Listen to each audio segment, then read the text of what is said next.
In a typical high school life, you belong to one nation, which can never guarantee you total security.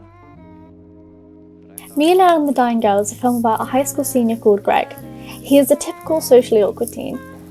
When his mother learns that one of his classmates has been diagnosed with leukemia, she pushes Greg to be friends with her. Despite the circumstances that they meet under, they end up developing a very strong friendship. In this video, I want to talk about the significance of the cinematography.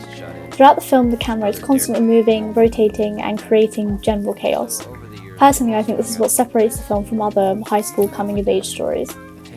At the beginning of the film, there is a title called Part Where I Start Senior Year. And then we see Greg making his way down the hallway whilst he describes the various kinds of different people he meets whilst he's at school.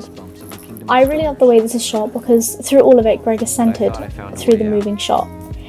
Greg keeps the world around him laid out clearly, and by keeping him centered, we as the viewer can feel as organised as he does, and we are able to focus on what Greg is doing more than anything. Another point I found important was towards the middle of the film-ish.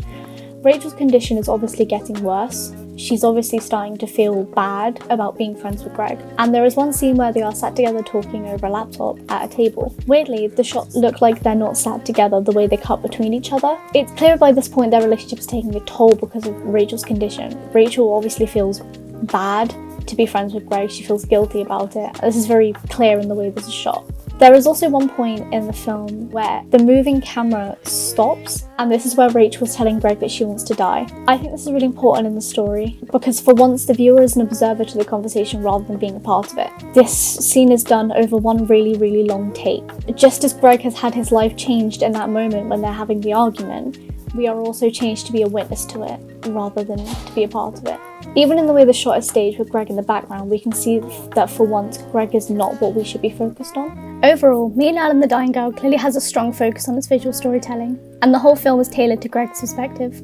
I think without it, people wouldn't be able to connect to the story as much as they do, and the film wouldn't stand out above the crowd in the way it does.